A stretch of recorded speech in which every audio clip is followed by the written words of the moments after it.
Nostalgia Street invites you on a retro ride that's more than just a trip down memory lane. Uncover life lessons and personal growth stories that stem from our collective past. So you can live a richer, more connected life today. Whether you're a 90s kid, an 80s teen, or simply young at heart, you'll find something to relate to in each episode. Now, here are your hosts, Vince and Jeff. All right, welcome back to another episode of Nostalgia Street, where we share the stories that shape us. I'm getting so much better. You are doing so well. The SH has always messed me up.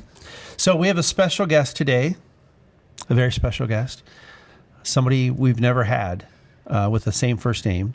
Her name's Wendy. That's all we're going to say for now. Right now, we're going to throw it over to Vince for the torturous initial question. So our guest today, Wendy, is highly esteemed in the community, but she is also an aficionado of the cult classic show Friends, which, you know. So I would like to ask Wendy today, if you had to recast Friends today, who is being recast? Oh, good Lord.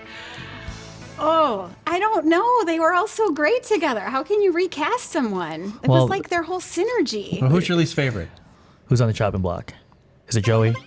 No, well, he's a little rough in the first season. I will say that, but I think he grew into himself. So I don't, that's too hard of a question. Well, I they had don't to know. redo it today. Well, ask her who she'd replace somebody with.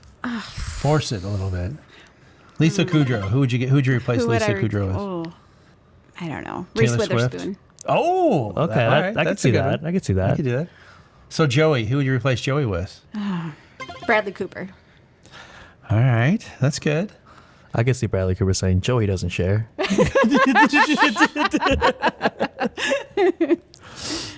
Who would be somebody that would be like, it would not be at all the character resemblance to who they played, but so whether it's Chandler or Rachel, who would replace Rachel, but maybe would be totally different. Not be like Rachel. Turn it upside down. I'm drawing a blank. Or what I if have you no could idea. set it somewhere else? Instead of New York, Oh, where that's would they a good be? idea. Oh, well, if I could go somewhere else, I would say like somewhere warm with a beach with, some tropical vibes. Oh, I was thinking Friends, Oklahoma, but sure. I was thinking Friends. No, that doesn't sound fun. I was thinking Friends in Space. Friends in space. In space, no one can hear you yell. Yeah. So our guest today is Wendy White. Wendy is the executive director. CEO, yeah. CEO. Head Ooh, honcho. Head honcho at Face It Together here in Sioux Falls. And we'll get into that much, much more. But first, a quick shout out to our sponsor. Who is that sponsor, Vince? Our sponsor is Forefront Studios, Ta-da. your one-stop destination for the great video content to help your business grow. If you need to figure what that looks like, you can find us on the interwebs. forefrontstudios.com. Check us out today. Okay, back to the show. So, what did Wendy look like when she was a young child? Were you Wendy the Witch? Well, I did like, Friendly Witch. yeah, well, Casper's best friend was Wendy the Witch. So, right. I did like her a lot because we shared a name. So where did your parents come away with the name Wendy? Oh, yeah. I don't know exactly. I know that my dad is the one who named me. So he wanted a name.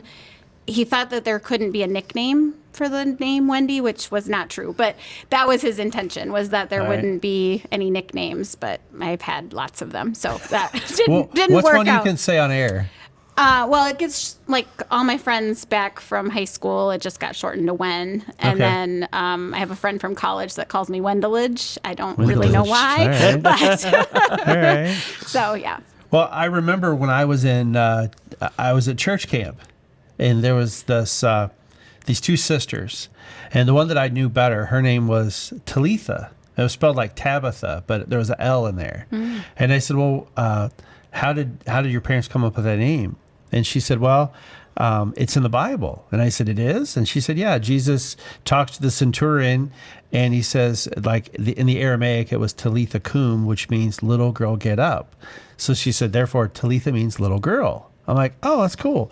And I said, what's your sister's name? And she said, Wendy. And I said, well, where did your parents get that name? Oh, well, Mom and Dad really liked the movie The Shining. I'm like, whoa, there's a spectrum shift right there. Right, no we got the kidding. angel and we got the devil. All right, My good to mom's go. Americanized name when she used to do nails was Wendy. Oh, yeah? So people couldn't pronounce her name, so she just say, call me Wendy. Oh, I did not know that. Yeah. Wendy, that makes sense. Yeah. That's very cool. So what was life like for young Wendy? Well, I am an only child, I grew up on a farm. for till I was 7. So it's, kind of boring being on a farm by yourself. We didn't have any livestock. It was just crops. So it was a lot of playing imaginary by myself. So I was all kinds of things, like, an actress and a singer and, whatever I could come up with by myself. So where was the parents' farm at? Just outside of Meckling, South Dakota. Meckling? Yes. Whoa, I have never heard of that. It's between Yankton and Vermilion. Oh, okay. And there's a really good chicken place there. I'll put my little plug for my favorite restaurant. But chicken place. So we drive through, like if we're going from Yankton if you're to driving Vermilion, on Highway 50. Wow. We'll have to check out this chicken place. There's 5 exits. So Is there? Those are people's houses? Or? basically. So you missed the exit back there. So did you have an imaginary friend?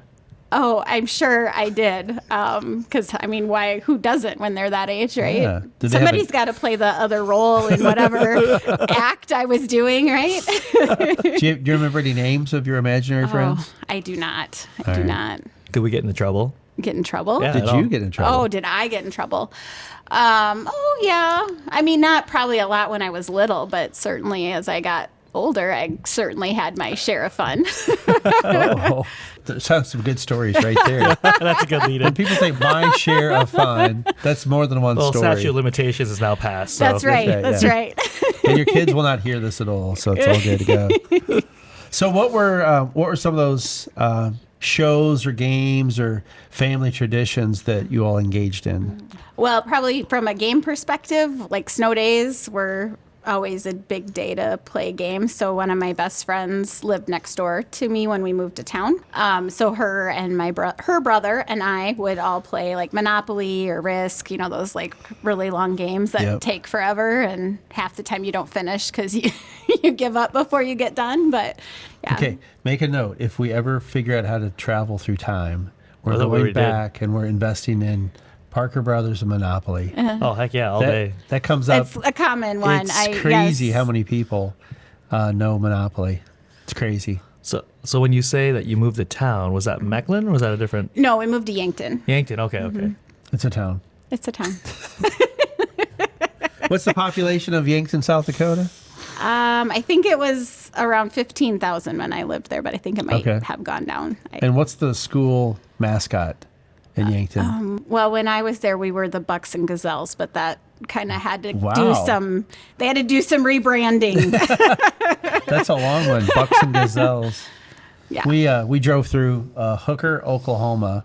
Mm-hmm. There's actually a town in Oklahoma called Hooker. Do you remember what that slogan was, Vince? I know the slogan. I just know that the high school's mascot was the Horny Toads. Oh. The Hooker Horny Toads. Wow. That's yeah. Rebrand. Something. It's like it's not bad enough. And I should say Yankton is still the Bucks and Gazelles, but the buck was like a reference to Native Americans, and so they had to do some rebranding around it. So I should have been more specific. If there's any Yankton people listening to this, they think I was crazy. So what was unique about Yankton during that time period?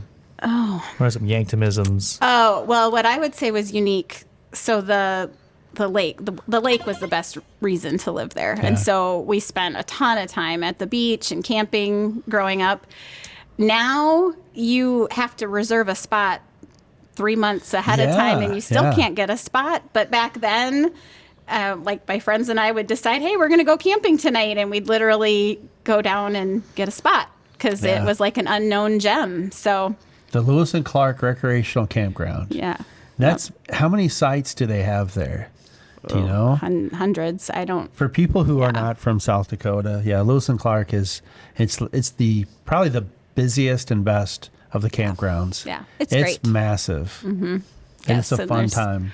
So maybe I'm the only one that does this along with my wife, but when you go to the campgrounds, do you just feel it necessary to walk and snoop on everybody else's setup? Yeah. Oh, for sure. You gotta like check it out. Yeah. What kind of cornhole do they have? And well, not that they have, but they play with. Hey, check out that guy's cornhole. That is definitely a piece of micro content. But I mean, it's fun to see like, the LED strips that they've got, or I think the best part is watching people when they back up. Yeah. Because then you learn a lot about somebody's relationship. Like my wife and I, we argue like minimal. But when it comes time to backing up the camper, you would swear to God we're about to get a divorce. Yep. I can't hear you. How far do I have to go? Am I closer? I can't see you. It just goes on and on. But it's a good time to go camping. Yeah, we would always get there super late, like on a Friday night, my husband and I too. And I'm holding a flashlight to try to show the corner of the... Yeah, it never went well. Never went well. So how many kids were in your class then growing up? I believed like 220 was what I graduated with. So is your graduating class? Mm-hmm. Really? Yeah. Wow. Mm-hmm. Okay. That's bigger than I would have thought. Yeah. So what do you do around Yankton in that time period?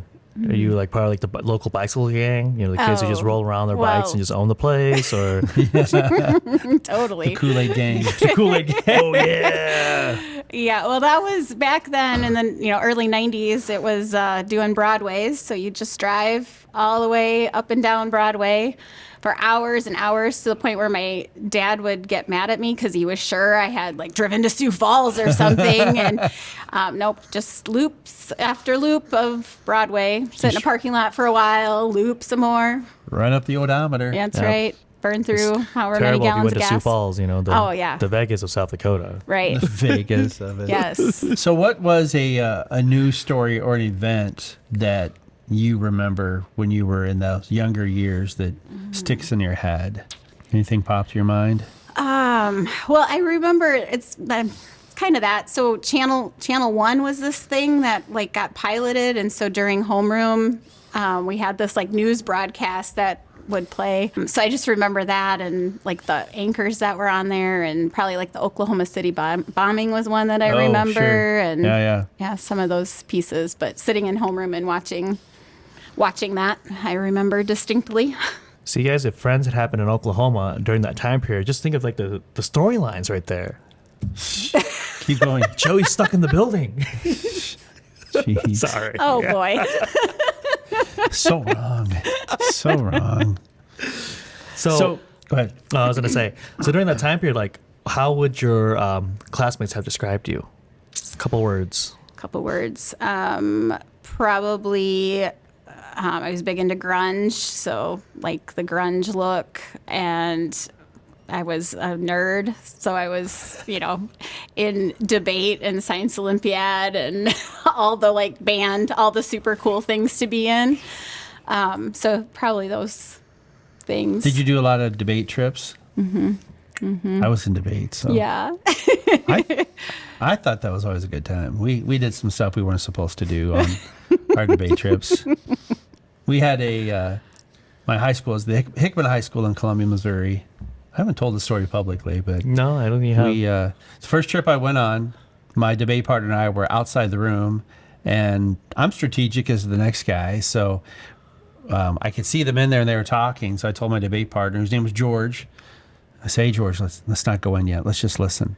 And so they're like, hey, who are we debating next? They're like, oh, cool. These guys are from Hickman. Like, everybody knows that Hickman, they get drunk and they get wasted. Like, this will be so easy.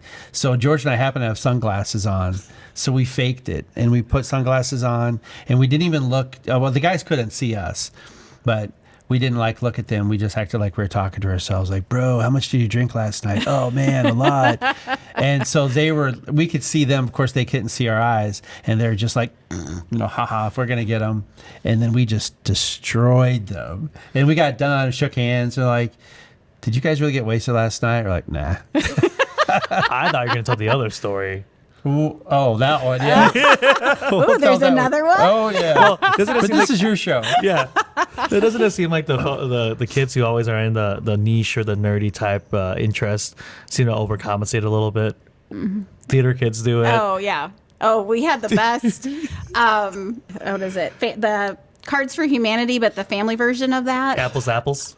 No, it's Cards for Humanity, but the family edition. Oh, okay. And one of the answers was theater kids, and it was what is the question or whatever was the principal held an assembly to warn about, and then in our family, the answer was theater kids. So that's been like our joke in our family for a long time.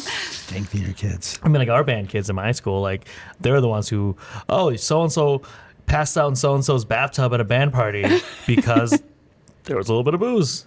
Yeah. Our band kids were super nerdy, and the ongoing joke was band kids always hang out with band kids because nobody else wants to hang out with the band kids except for the band kids.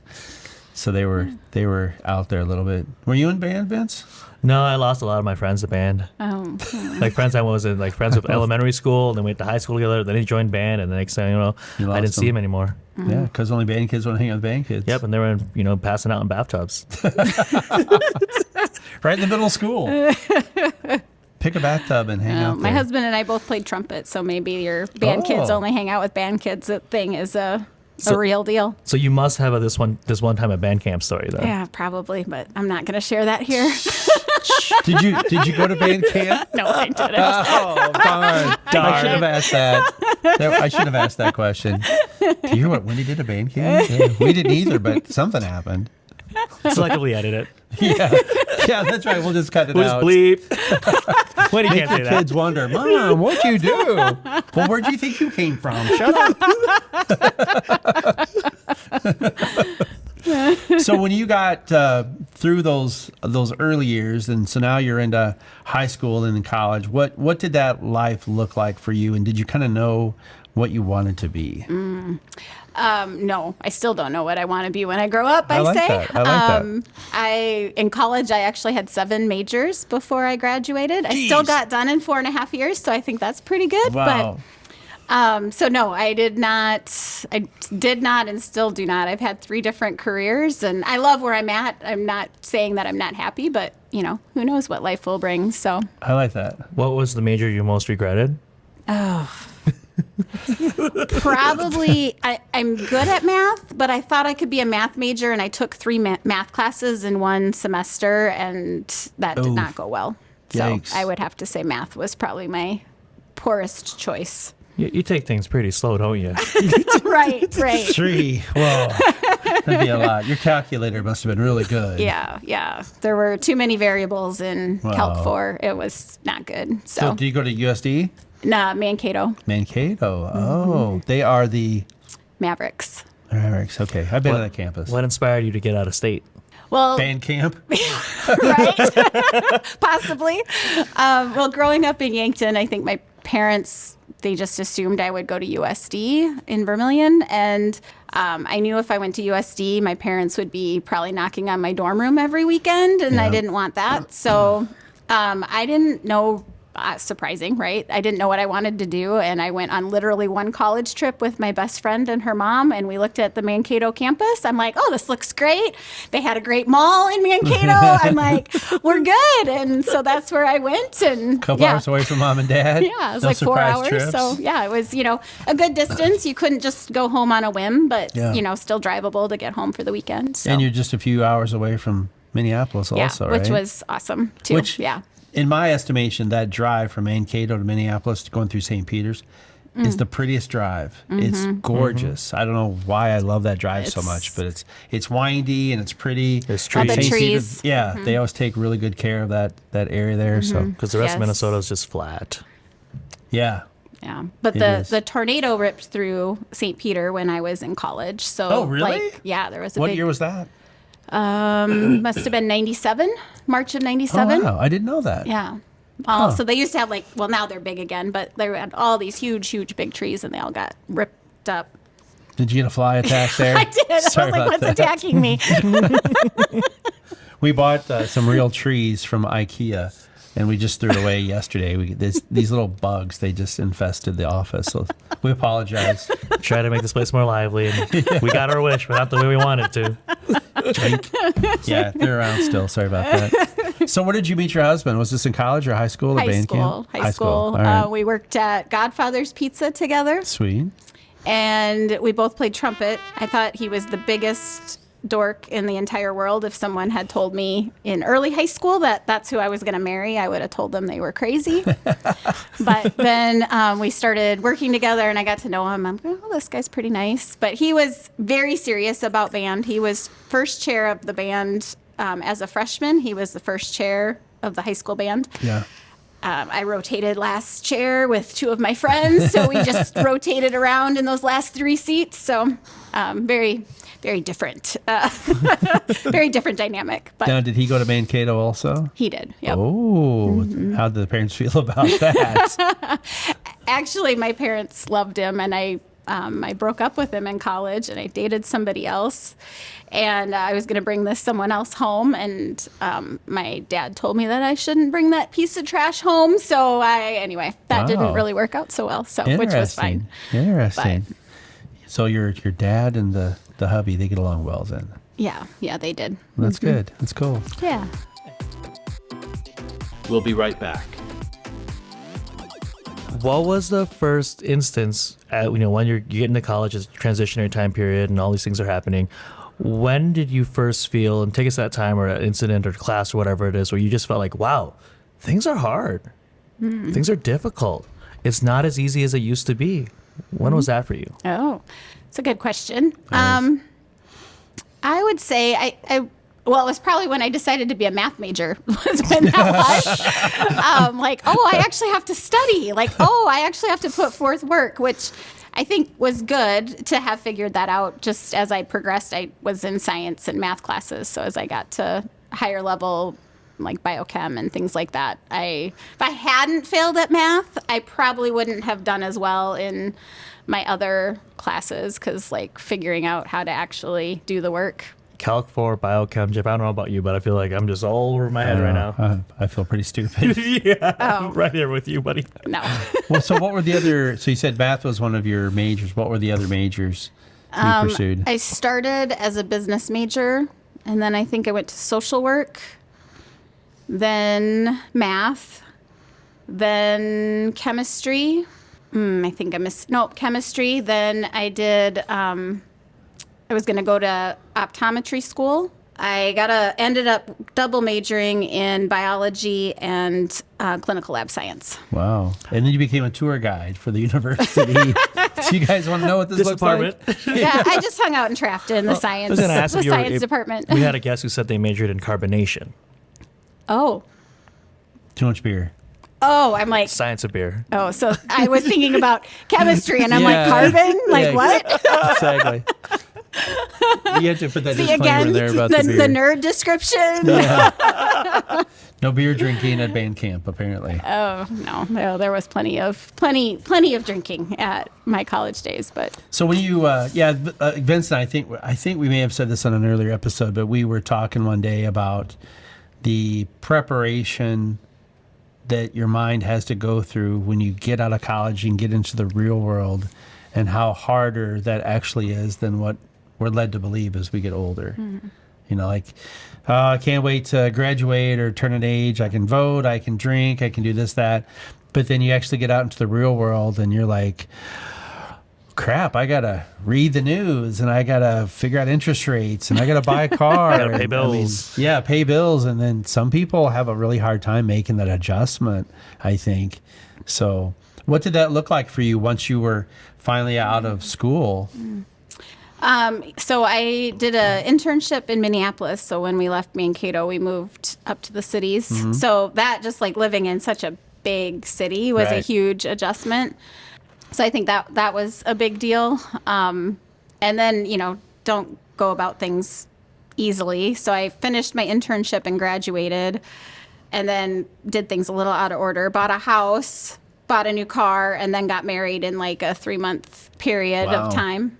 And so, yeah, it was like rapid fire, like, oh, we've got all this stuff that we've got to figure out. We have a mortgage payment. We have, all these things. And then, wow, this is a silly story, but my husband owns an auto repair shop. And so we buy all of this stuff. And so he's also starting out in being a tech, and he wanted to buy a scan tool, the little thing that reads the codes on Yeah. the car. And, so this was back in 2000. So it was like a $3,500 tool. And I was like, oh, we just bought a car, we bought a house, we just got married. Like, can we just wait on this a little bit? And well, so he, what does he do? He goes and buys it anyway, right? Because why not? Well, then I decide I'm going to save money and I'm going to do our taxes that first year that we were married.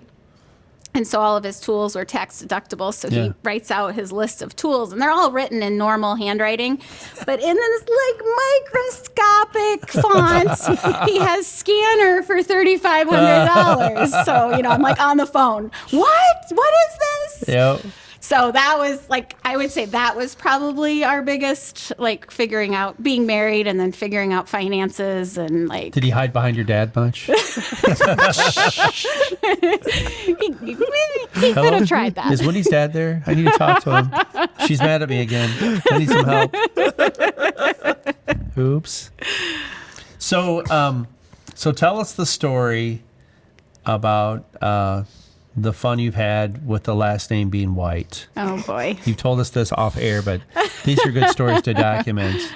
Was it at the pool? No, we were actually at a church event. Okay. And our kids were on a bounce house. So we have 4 kids, and they're on this bounce house, and it was time to go inside. And so I said, hey, White kids, it's time to go. And all these people are like daggers coming out of their eyes at me. And I'm like, it's our last name. So, yes, I was like, oh, okay, gotta keep myself in check. Do not use my last name. There's a spin-off show here called White Problems. Yeah. Right. White people problems. God, that's hilarious. That is too good. It happens often. It's not good. So you've got 4 kids. Is there anything that you've taken from the way that you were raised that you kind of applied towards your child rearing style? Or stayed away from. Or stayed away from. Well, the stayed away from, I would say my approach to my kids dating. So my oldest I have twins that are 17. My parents were or my dad was the fear of God into any guy I brought home. And so then it was well, I'm not going to tell him I'm dating anyone. I'm just going to go off with my friends and sneak around.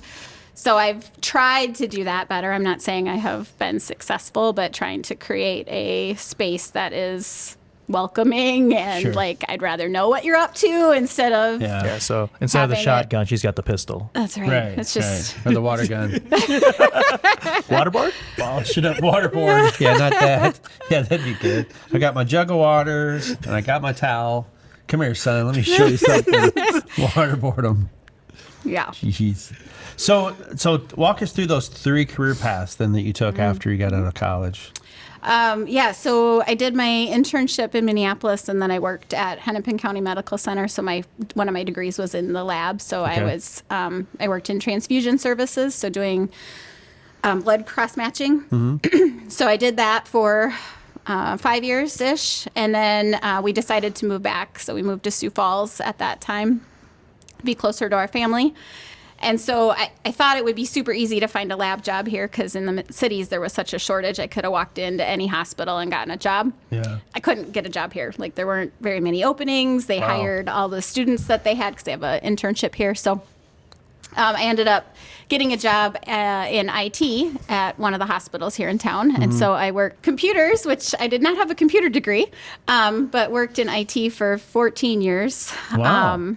Implementing the electronic medical record there, which I loved. It was awesome. And then decided to have a change of pace. And then when I left that position, gentleman that I had known through my time there worked at Face It Together. And so when I finished, he's like, I have a job. You need to come interview. And so then I went to Face It Together. So I started out there as a grant manager and then moved into the CEO role about a year later. So sweet. So for those who maybe aren't in the area, tell us what is Face It Together. Mm-hmm. So Face It Together we're a national nonprofit. We do one-on-one peer coaching for drug and alcohol addiction for those with addiction, but also for loved ones as well, helping get the right tools in their toolbox. Yeah. So we have an office here in Sioux Falls and an office in Colorado Springs. Gotcha. So how did that impact you as you started to work there and learning other people's stories? Did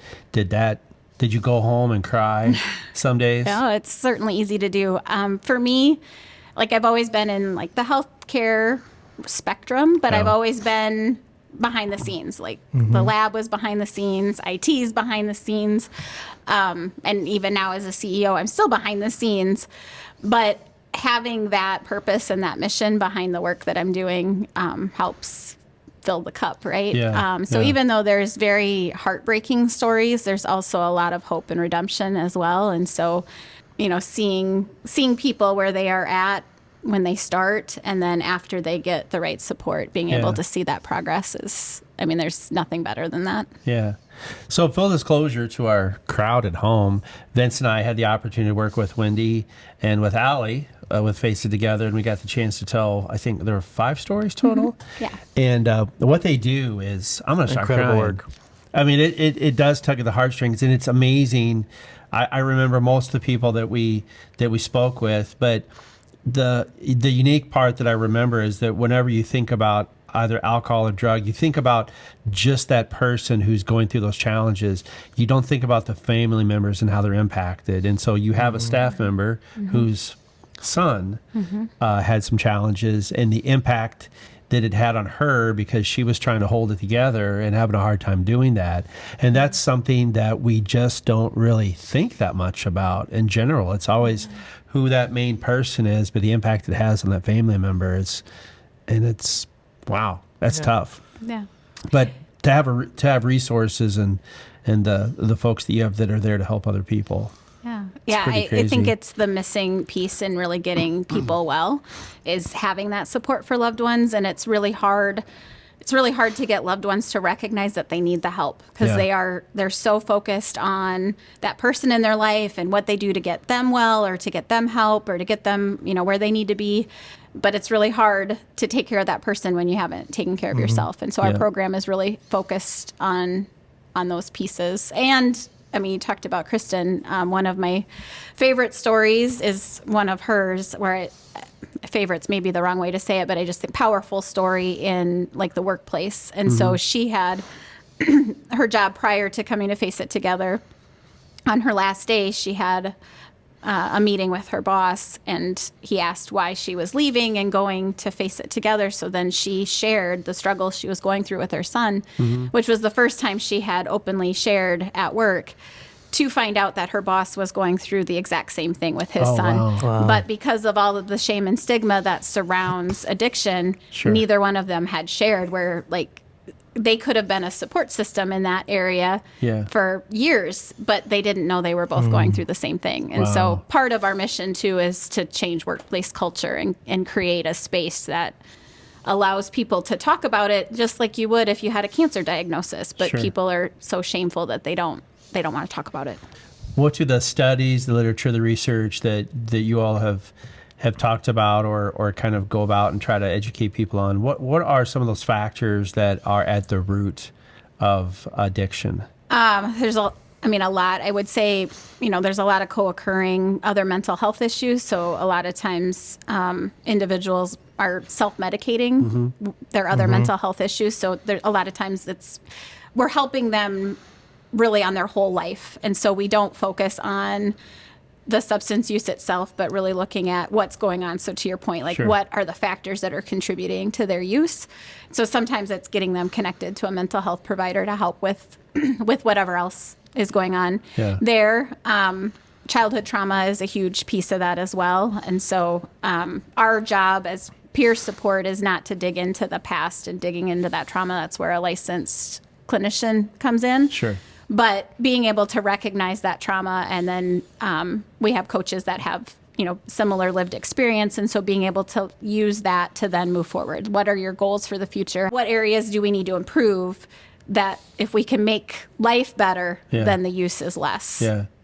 So with this increase in behavioral health, and I think it's probably across the U.S. where we're seeing this challenge, do you think that people are going into this addictive manner to try to solve their own behavioral health, or is it the other way around? I actually have stories where it goes both ways, where they have had some undiagnosed mental health and they don't feel like they're quite right, quite normal. Yeah. And so then they use the substance to overcome that. We also have members whose story is the opposite of that, where they started out, drinking socially, and then it just continues to escalate. And then, with oftentimes when people drink, they get very anxious and nervous. And so then it spirals into like, now I've got all this anxiety. I'm so anxious all the time. Well, and then I got to drink because I'm so anxious. And it's just like this vicious cycle. Yeah. And so we have members where when they eliminated the alcohol, wow, their anxiety like came way down because it was just this cyclic thing. Huh. So what do you see as the trends? I guess we're led to believe, so I'm turning to you as that medical professional right now. So we see these trends in the past 5-10 years where it feels like each year, as a society, things become challenging, generational differences, political differences, whatever. Where do you see this trend heading if there is something that could change, great, let us know what that is. But where do you see this trend going? Opioid overdose in general Yeah. is on the rise, which is not new information and certainly is a big problem and needs to be figured out. I think that overall the approach to treating addiction needs to be different. We can't police our way out of an addiction problem, and that's still very much where society sits. And I'm not trying to generalize. There's obviously lots of programs that are trying to change that, but Sure. we really need to focus, I think, on, again, eliminating childhood trauma, getting, kids into safe spaces, having good role models. I think those types of things help change the trajectory for generations in the future. And right now, opioids is kind of the big buzzword because of the overdose. It's also impacting across the demographic, so people with influence. So there's a lot of funding from an opioid perspective.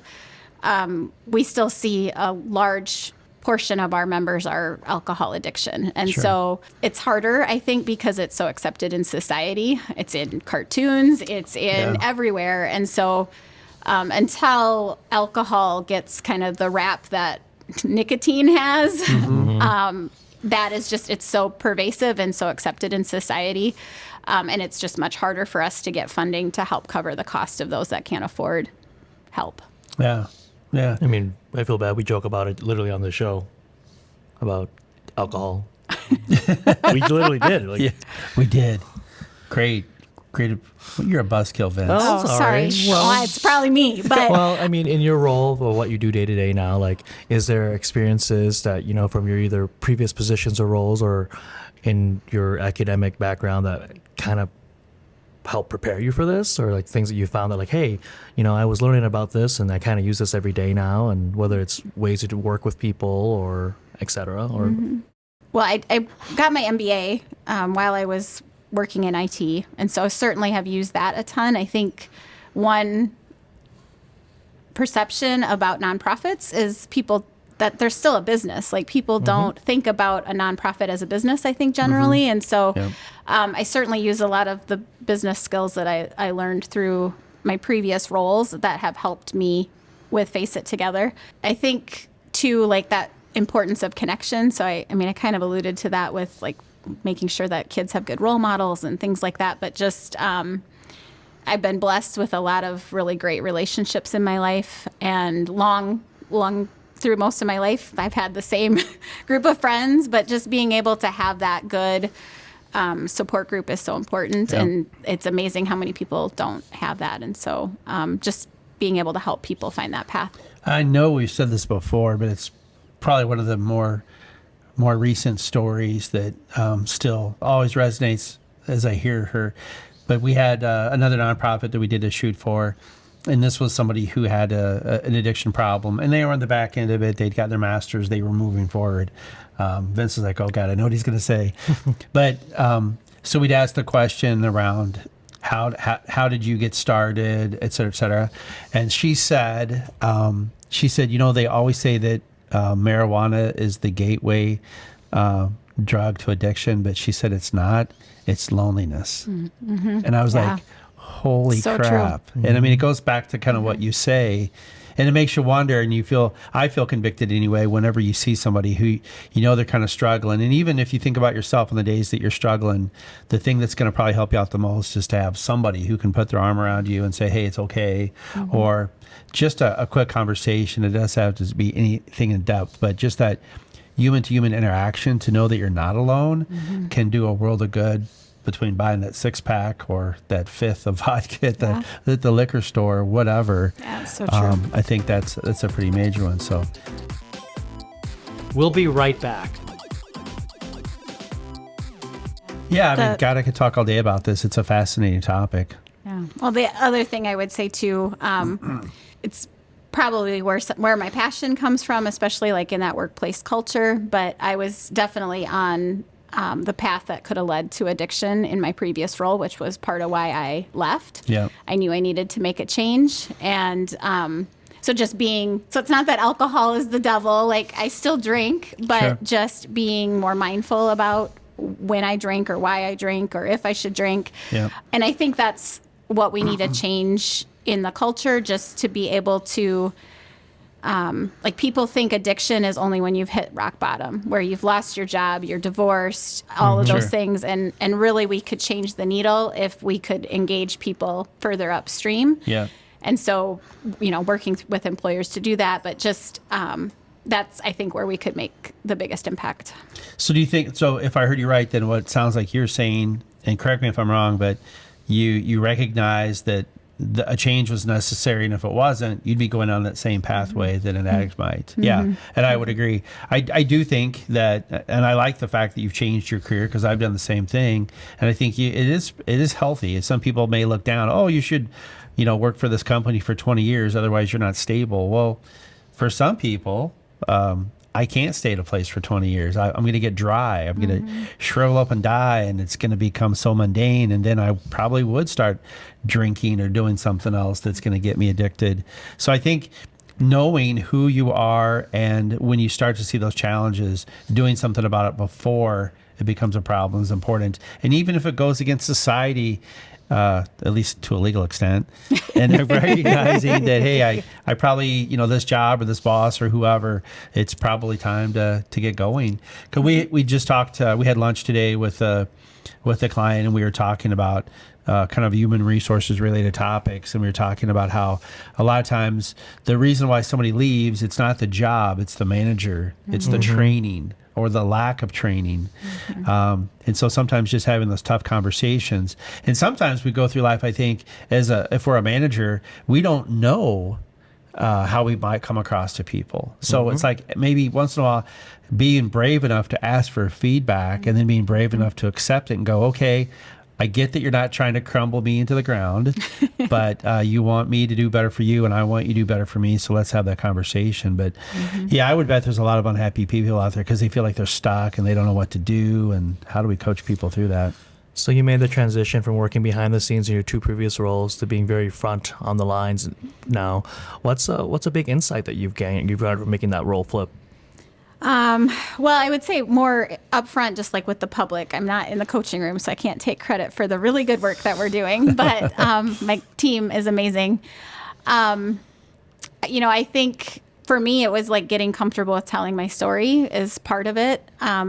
Storytelling is powerful, like we talked about. And so being comfortable to be vulnerable and be able to share that, I mean, that's what, I think attracts people to our organization, because we are sharing our story and using what we've gone through to then help them and others. And so, getting comfortable, being vulnerable is important. I like it. I'm usually the vulnerable one. Vince is he calls himself the sociopath. Someone's got to hold it together, right? That's right. Somebody's got it. It's a tough job. Somebody's got to do it, right? Vince. I love it. That's how it works. You guys are great. So now that we've warmed up the vulnerability, we can revisit some of the salacious, the regrets. Well, as we close out, our show, any stories that you think of that you might want to share, just a little, mischief or something fun, or not even fun, just something that you think back and it's a fond memory. Like, I mean, Jeff's chock full of them. I mean, he loves sharing them. I got a bunch. Yeah, I suppose, I don't know. like we went camping a lot, as I mentioned, growing up. And so we were always out at the lake and always we'd hike the big trail and do all that stuff. And I guess, so there was a park ranger that, anyway, I think she was a teacher, actually. I never had her, but I think she was a teacher during the school year and then was one of the park rangers during the summer. And so, I mean, we were always like, oh, quick, hide. And like, we might have been doing things we shouldn't be doing. So then it would be like, we'd quick, like, get into like a bunch of bushes to like be out of sight. And then one time she did bust us, and I wasn't in the vehicle, but like they put a bunch of people in the back of a pickup truck, and then like they jumped out of it while it was driving to get away. So, yeah. But she was it was always like, I won't say her name, but like her name, it was always like, oh no. Yep. So Any cautionary tales? Cautionary tales about that? Or just in general, like things that, you should not do, or maybe should avoid that. Or Jumping out of moving vehicles? I don't know. Were you the getaway driver for those people then? The friends that jumped out of the pickup truck, you were waiting Yeah, I down the was road? waiting down here. Yeah. Come on, get in, guys. She started picking up the bodies. Get up. So, All right. Well, it's close to the close. This is where Vince usually asks did you ask? Was that your, No, that your wasn't final it. zinger? Okay. So, Oh, no. well, not a zinger. I mean, Yeah, this is it's the not- important it's part not of the a show. zinger. The story is about sharing the stories. Brings it all together. The show has always been about sharing the stories that shaped us. So, as we close out the show, take a moment and kind of look back. Hopefully, this has been a fun time to just kind of look back a little bit. We want to ask you if there's a specific story, quote, key moment, or something that you remember that you still carry with you that you use today, whether it's in your professional life, your personal life, and hopefully it's something that our viewers can find some value. yeah. Well, I could tell the story where I almost died on a volcano. We've been here for missed that. 50 minutes and you haven't talked about the volcano. I know. She's holding out. She's holding out. I am. Now we know band camp happened. Now we know. So I was in Guatemala with my best friend, or one of my best friends, and we were hiking Pacaya, which is an active volcano that actually erupted, I think, in like 99 or 19. But anyway, we're hiking up Pacaya. It was super crappy weather. It was super windy. It was super foggy. We're on this little path that, I mean, literally you had to walk like this. You had to like foot over foot. You couldn't walk beside each other because this path was so narrow. And it's so foggy, you can't see how far you're going to fall if you stepped the wrong way. Jeez. I'm out. Yeah. I'm out. So, I mean, it's like I have these pictures. Our hair is like all crazy. Like it was so windy. Well, we get up off of this little trail and there's more of an opening. And so the tour guide had us all around, and this guy from Germany asked the tour guide, how come I haven't seen any mountain goats? And the tour guide answered, because they wouldn't be out here in this weather. And I was like, oh crap, what am I doing? Why am I on this gosh. mountain? And like, you can't even see, like the whole thing was you were supposed to be able to see the lava, but I mean, it was so foggy you couldn't see anything. So we went a little bit further and we're walking up, and my friend Angie says to me, hey, Wen, if we die on this volcano, we're going to have the coolest death of anyone we graduated with. And I'm like, I don't think I really want to die today. Like, I think I'm okay. And so I was like, yep, I'm done. Like, I'm not going to the top. I am done. And so I was the buzzkill of the tour guide. That was like, because if one didn't go, then they all had to go. And so we're going down, which was the coolest thing I think I have ever done. It's all this volcanic ash. And so it was like you were skiing down the mountain. So you'd like slide like 4 or 5 feet, and then all the sand would like, stop you, and you'd step out of it, and then you'd slide down, and so it's like all the way down this mountain, you're like sliding down. It was super cool. So the life lesson I will pull from that is that it's okay sometimes to stop, because it might be better in your other direction. And so I think for me, I'm stubborn. And so I just want to, if I think I need to do something, I just think I got to do it. And it's really hard for me to be like, do I really need to do this? Like, is it okay if I just stop? Maybe I do need to pivot or change. And sometimes that can be better. So can lead to a better path.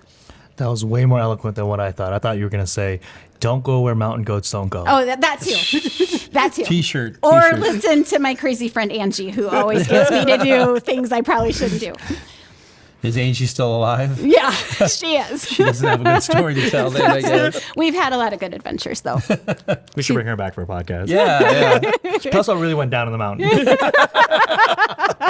I can send you a picture. Well, big dog, are we done? We are. No, you did. That's good. I always, when we get to this part, I always say, okay, big dog, close us out. So yeah, thank you for calling me big dog too. All right, friends. If you would like to find out more about the wonderful work that Wendy and Face It Together do, we will include it in our show notes. And as always, if you're listening to this podcast instead of watching it, you should stop and go on the YouTubes and watch the actual visual podcast, because we'll have all the fun pictures and things that we share. And until then, please continue to stay engaged, and we'll see you next time on Nostalgia Street. Make sure to subscribe to our podcast on your favorite podcast platform. If you're on iTunes, please take a moment and leave us a rating and review. Head on over to our YouTube channel and hit that subscribe button.